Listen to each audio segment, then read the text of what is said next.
Weather Service in Sterling, Virginia has issued a severe thunderstorm warning for West Central Harford County in northern Maryland, Central Baltimore County in northern Maryland, until 5:45 p.m.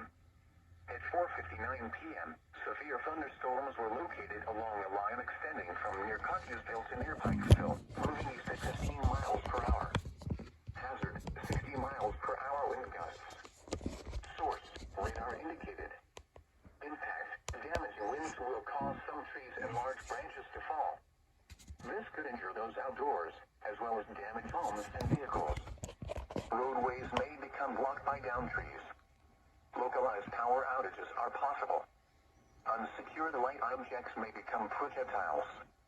Locations impacted include Baltimore, Pikesville,